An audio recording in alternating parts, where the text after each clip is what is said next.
ಕೋಡುಬಳೆ ಅಂದ್ರೆ ಅಡುಕಲೆ. CM DK Shivakumar ಅವರ ನಿವಾಸದಲ್ಲಿ ಎಸ್ಐಆರ್ ಪ್ರಕ್ರಿಯೆ. ಬೆಂಗಳೂರಿನ ಸದಾಶಿವನಗರ ನಿವಾಸದಲ್ಲಿ ಎಸ್ಐಆರ್ ಪ್ರಕ್ರಿಯೆ. ಸಿಎಂ ಡಿಕೆ ಶಿವಕುಮಾರ್ ಅವರಿಂದ ಮಾಹಿತಿಯನ್ನ ಬಿಎಲ್ಒಗಳು ಪಡ್ಕೊಂಡಿದ್ದಾರೆ. ಬೆಂಗಳೂರಿನ ದಕ್ಷಿಣ ಡಿಸಿ ಕನಕಪುರ ತಹಶೀಲ್ದಾರರಿಂದ ಪ್ರಕ್ರಿಯೆ. ಇನ್ನು ಸಿಎಂ ಡಿಕೆ ಶಿವಕುಮಾರ್ ಅವರು ತಾವೇ ಕೈಯಾರೆ ಅಪ್ಲಿಕೇಶನ್ ಅನ್ನ ಫಿಲ್ ಮಾಡಿದ್ದಾರೆ. ಎಸ್ಐಆರ್ ಎನ್ಯುಮರೇಷನ್ ಫಾರ್ಮ್ ಅನ್ನ ಭರ್ತಿ ಮಾಡಿದ್ದಾರೆ ಡಿಕೆ ಶಿವಕುಮಾರ್ ಅವರು. ಇವತ್ತಿನಿಂದ ಎಸ್ಐಆರ್ ಅಂದ್ರೆ ಮತದಾರರ ಪಟ್ಟಿ ಪರಿಷ್ಕರಣೆ ಆರಂಭ ಆಗಿದೆ. ಸದಾಶಿವನಗರದ ನಿವಾಸದಲ್ಲಿ ಸಿಎಂ ಡಿಕೆ ಶಿವಕುಮಾರ್ ಅವರೇ ಅಪ್ಲಿಕೇಶನ್ ಭರ್ತಿ ಮಾಡುತ್ತಿರುವಂತಹ ದೃಶ್ಯ. ಸಾಂಪ್ರದಾಯಿಕ ರೆಸಿಪಿ, ಮತ್ತಷ್ಟು ಬೇಕೆನಿಸುವ ರುಚಿ. ಕೋಡುಬಳೆ ಅಂದ್ರೆ ಅಡುಕಲೆ. ಮತದಾರ ಪಟ್ಟಿಯ ಸಮಗ್ರ ಪರಿಷ್ಕರಣೆ ಕಾರ್ಯವನ್ನು ನಾವು ಪ್ರಾರಂಭ ಮಾಡಿದ್ದೇವೆ. ಮೈಸೂರು ನಮಗೆ ನಗರಕ್ಕೆ ಮಹಾನಗರ ಪಾಲಿಕೆ ವ್ಯಾಪ್ತಿಗೆ ಸಂಬಂಧಪಟ್ಟಂತೆ 3 ವಿಧಾನಸಭಾ ಕ್ಷೇತ್ರಗಳು ಬರ್ತಾ ಇದ್ದಾವೆ. ತಾವು ಹೇಳಿದ ಹಾಗೆ ಕೃಷ್ಣರಾಜ, ಚಾಮರಾಜ ಮತ್ತು ನರಸಿಂಹರಾಜ ಬರ್ತಾ ಇದೆ.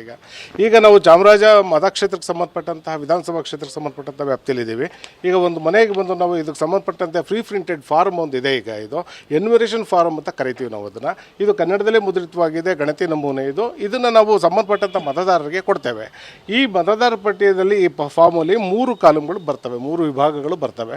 ಅವರೇ ನಿಜವಾದಂತಹ 2002 ನಾವು ಏನು ಮಾಡಿದ್ದೀವಿ ಆ ಒಂದು SR ಅಲ್ಲಿ ಇದ್ದರೆ, ಇದರಲ್ಲಿ ವಿಶೇಷ ಸಮಗ್ರ ಪರಿಷ್ಕರಣೆಯಲ್ಲಿದ್ದರೆ ಅವರು ನಮಗೆ ಮೊದಲನೇ ಭಾಗವನ್ನು ಭರ್ತಿ ಮಾಡಿ ಕೊಡ್ತಾರೆ. ಅಕಸ್ಮಾತ್ ಅವರು ಇಲ್ಲ ಅಂದರೆ 2ನೇ ಭಾಗವನ್ನು ಭರ್ತಿ ಮಾಡಿಕೊಡ್ತಾರೆ. ಹೊಸ ವೋಟರ್ ಆದರೆ ಫಾರ್ಮ್ 6 ಸೇರಿಸಿ ನಮಗೆ ಕೊಡ್ತಾರೆ.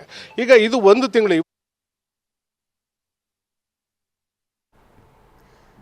ಇದು ಅಪ್ಲಿಕೇಶನ್ ಭರ್ತಿಗೆ ಸಂಬಂಧಪಟ್ಟಂತೆ ಅಧಿಕಾರಿಯೋರ್ವರು ಕೊಟ್ಟಂತಹ ಮಾಹಿತಿ. ಹೊಸ ಮತದಾರರಾದರೆ ಪ್ರಕ್ರಿಯೆ ಹೇಗಿರುತ್ತೆ, ಈಗಿರುವಂತಹ ಮತದಾರರಾದರೆ ಅದರ ಪ್ರಕ್ರಿಯೆ ಹೇಗಿರುತ್ತೆ ಅನ್ನೋದ್ರ ಬಗ್ಗೆ ಅವರು ಮಾಹಿತಿಯನ್ನು ಹಂಚಿಕೊಂಡಿದ್ದಾರೆ. ಗಮನಿಸ್ತಾ ಇದ್ದೀರಿ, ಇದು ಸದಾಶಿವನಗರದ ಸಿಎಂ ಡಿಕೆ ಶಿವಕುಮಾರ್ ಅವರ ನಿವಾಸದಲ್ಲಿ ಎಸ್ಐಆರ್ ಪ್ರಕ್ರಿಯೆ ಆದಂತಹ ದೃಶ್ಯ. ಖುದ್ದು ಡಿಕೆ ಶಿವಕುಮಾರ್ ಅವರೇ ಅಪ್ಲಿಕೇಶನ್ ಅನ್ನ ಭರ್ತಿ ಮಾಡಿದ್ದಾರೆ. ಈ ಸಂದರ್ಭದಲ್ಲಿ ಅಧಿಕಾರಿಗಳಿಗೆ ಒಂದಷ್ಟು ಪ್ರಶ್ನೆಗಳನ್ನು ಕೂಡ ಕೇಳಲಾಗಿದೆ. ಅಪ್ಲಿಕೇಶನ್ನ ಪ್ರತಿಯನ್ನು ನೀವು ನೋಡ್ತಾ ಇದ್ದೀರಿ. ಡಿಕೆ ಶಿವಕುಮಾರ್ ಅವರ ಫೋಟೋವನ್ನು ಲಗತ್ತಿಸಲಾಗಿದೆ. ಹಾಗೆಯೇ ಅಲ್ಲಿರುವಂತಹ ಡೀಟೇಲ್ಸನ್ನು ಅವರು ಫಿಲ್ ಮಾಡ್ತಿರುವಂತಹ ದೃಶ್ಯಗಳನ್ನು ಕೂಡ ನಾವು ಗಮನಿಸ್ತಾ ಇದ್ದೀವಿ. ಇನ್ನು ಬಿಎಲ್ಒಗಳಿಗೆ ಸಿಎಂ ಡಿಕೆ ಶಿವಕುಮಾರ್ ಅವರಿಂದ ಪ್ರಶ್ನೆಗಳ ಸುರಿಮಳೆ. ಹೇಗೆ ಲಾಗಿನ್ ಮಾಡಬೇಕು ಅಂತ ಹೇಳಿ ಸಿಎಂ ಡಿಕೆ ಶಿವಕುಮಾರ್ ಅವರು ಪ್ರಶ್ನಿಸಿದ್ದಾರೆ. ನನ್ನ ಫೋನ್ನಲ್ಲೇ ಎಸ್ಐಆರ್ ಹೇಗೆ ಮಾಡೋದು ಅಂತ ಹೇಳಿ ಡಿಕೆ ಶಿವಕುಮಾರ್ ಅವರು ಕೇಳಿದ್ದಾರೆ. ವಾಪಸ್ಸು ಬಿಎಲ್ಒ ಕೊಡಬೇಕು ಅಲ್ವಾ? ಬರ್ಕೊಳ್ಳಿ. ಆಮೇಲೆ ಡಿಜಿಟೈಸ್ ಮಾಡ್ತಾರೆ, ಆ್ಯಪಲ್ಲಿ ಅಪ್ಲೋಡ್ ಮಾಡಿದ್ರೆ no documents is required in this. ಈ ಸ್ಟೇಜಲ್ಲಿ ಆಮೇಲೆ 5ನೇ ತಾರೀಕು ಆದಮೇಲೆ ಆಗಸ್ಟ್ 5th ಡ್ರಾಫ್ಟ್ ಲಿಸ್ಟ್ ಕೊಡ್ತಾರೆ ಸರ್. ಅದಾದಮೇಲೆ ನೋಟಿಸಸ್ ಯಾರು ಇರ್ತಾರೆ ಅವ್ರು ಮಾತ್ರ ಡಾಕ್ಯುಮೆಂಟ್ಸ್. ಈಗ ವಿಶ್ವಾಸ ಏನಾಗಬೇಕು ಇದಕ್ಕೆ? ಇನ್ನೊಂದು ಕಾಪಿ ನಾವು ಬರ್ಕೊಳ್ತೀವಿ ಸರ್. ಇನ್ನೊಂದು ಕಾಪಿ ಒಂದು ಕಾಪಿ ತಮ್ಮ ಹತ್ರ ಇದೆ ಸರ್. ಕಾಪಿ ತಮ್ಮ ಹತ್ರ ಇದನ್ನ ಎಂಟ್ರಿ ಮಾಡಬೇಕು. ಸೇಮ್ ಕಾಪಿ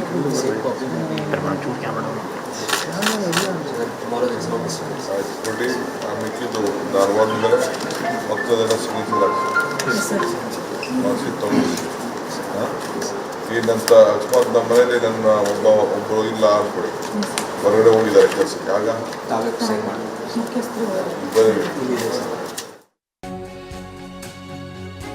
ಇನ್ನು ಬೇರೆ ರಾಜ್ಯದಲ್ಲಿ ಗ್ಯಾರಂಟಿಗಳನ್ನ ನಿಲ್ಲಿಸ್ತಾ ಇದ್ದಾರೆ. ಮತದಾನ ಇಲ್ಲದೆ ಇದ್ರೆ ನಾವು ಯಾಕೆ ಗ್ಯಾರಂಟಿಯನ್ನ ಕೊಡಬೇಕು ಅಂತ ಹೇಳಿ ಸಿಎಂ ಡಿಕೆ ಶಿವಕುಮಾರ್ ಅವರು ಪ್ರಶ್ನಿಸಿದ್ದಾರೆ.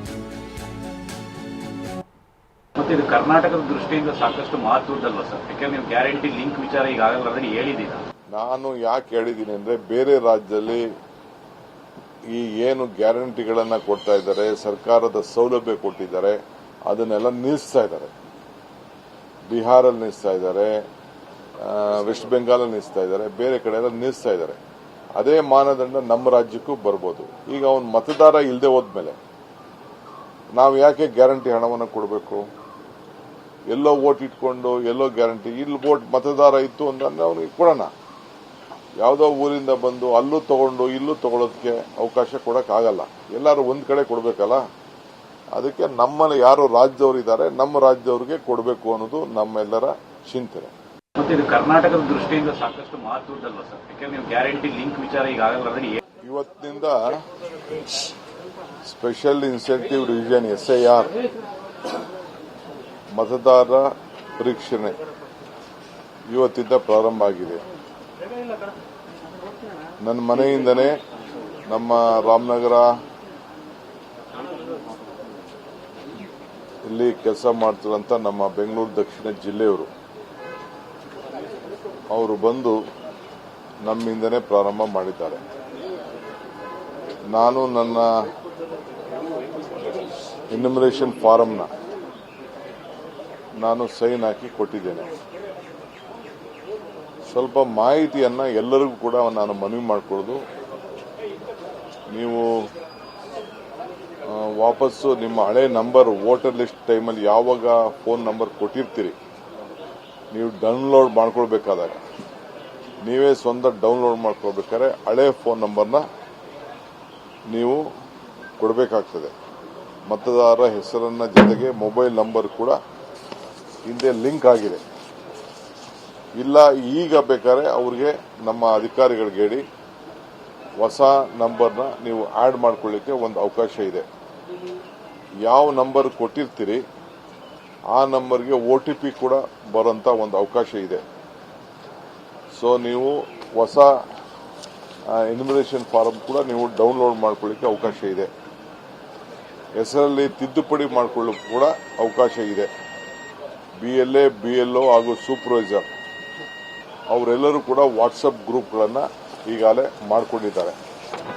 ನೀವು ಕೂಡ ಮಾಡ್ಕೊಳ್ಬೋದು. ಅದರಲ್ಲಿ ಕುಟುಂಬದ ಸದಸ್ಯಗಳು, ಈಗ ನಾನು ನನ್ನ ಮನೇಲಿ ಇದ್ದೆ, ನನ್ನ ಮಕ್ಕಳು ಹೊರಗಡೆ ಹೋಗಿದ್ದಾರೆ, ಇಲ್ಲ ನಮ್ಮ ತಾಯಿ ಇಲ್ಲಿಲ್ಲ. ಸೊ ಯಾರು ಒಬ್ಬರು ಅದಕ್ಕೆ ಜವಾಬ್ದಾರಿ ಸ್ಥಾನದಲ್ಲಿರೋರು ಅದಕ್ಕೆ ಸಿಗ್ನೇಚರ್ ಮಾಡೋದು ಕೂಡ ಅದು ಸ್ವೀಕಾರ ಮಾಡಿಕೊಳ್ತಾರೆ. ಸೊ ಒಬ್ಬರು ಯಾರು ಅದಕ್ಕೆ ಜವಾಬ್ದಾರಿ ಇರೋರು, ಮಾಹಿತಿ ಕರೆಕ್ಟಾಗಿ ಇರೋರು ಸಿಗ್ನೇಚರ್ ಮಾಡಲಿಕ್ಕೆ ಅವಕಾಶ ಇದೆ. ನಿಮ್ಗೆ ಏನಾದ್ರು ಫೋಟೋ ಚೇಂಜ್ ಬೇಕು ಅಂದರೆ ಆ ಫಾರಂನಲ್ಲಿ ಹೊಸ ಫೋಟೋಗಳನ್ನು ಕೊಡ್ಬೋದು. BLAಗಳು ಕೂಡ ಆ ಫಾರಂನ ವಾಪಸ್ ಏನು ಈಗ ಹಂಚ್ತಾರೆ 7 ದಿನದಲ್ಲಿ ಎಲ್ಲರಿಗೂ ಫಾರಂ ಕೊಡ್ತಾರೆ. ವಾಪಸ್ ನೀವು ಅದನ್ನ 29ನೇ ತಾರೀಕು ಒಳಗಡೆ ಎಲ್ಲ ಫಾರಂನ ವಾಪಸ್ಸು ಕೊಡಬೇಕಾಗ್ತದೆ. ಸೊ ಈ ಒಂದು ಹೊಸ ವಿಚಾರವನ್ನ ತಾವೆಲ್ಲ ಗಮನದಲ್ಲಿಟ್ಕೊಳ್ಬೇಕು. ಎಲ್ಲರೂ ಕೂಡ ಮತದಾನದ ಹಕ್ಕನ್ನು ಉಳಿಸ್ಕೊಳ್ಳಿಕ್ಕೆ ಈ ಪ್ರಯತ್ನ ಮಾಡಬೇಕು.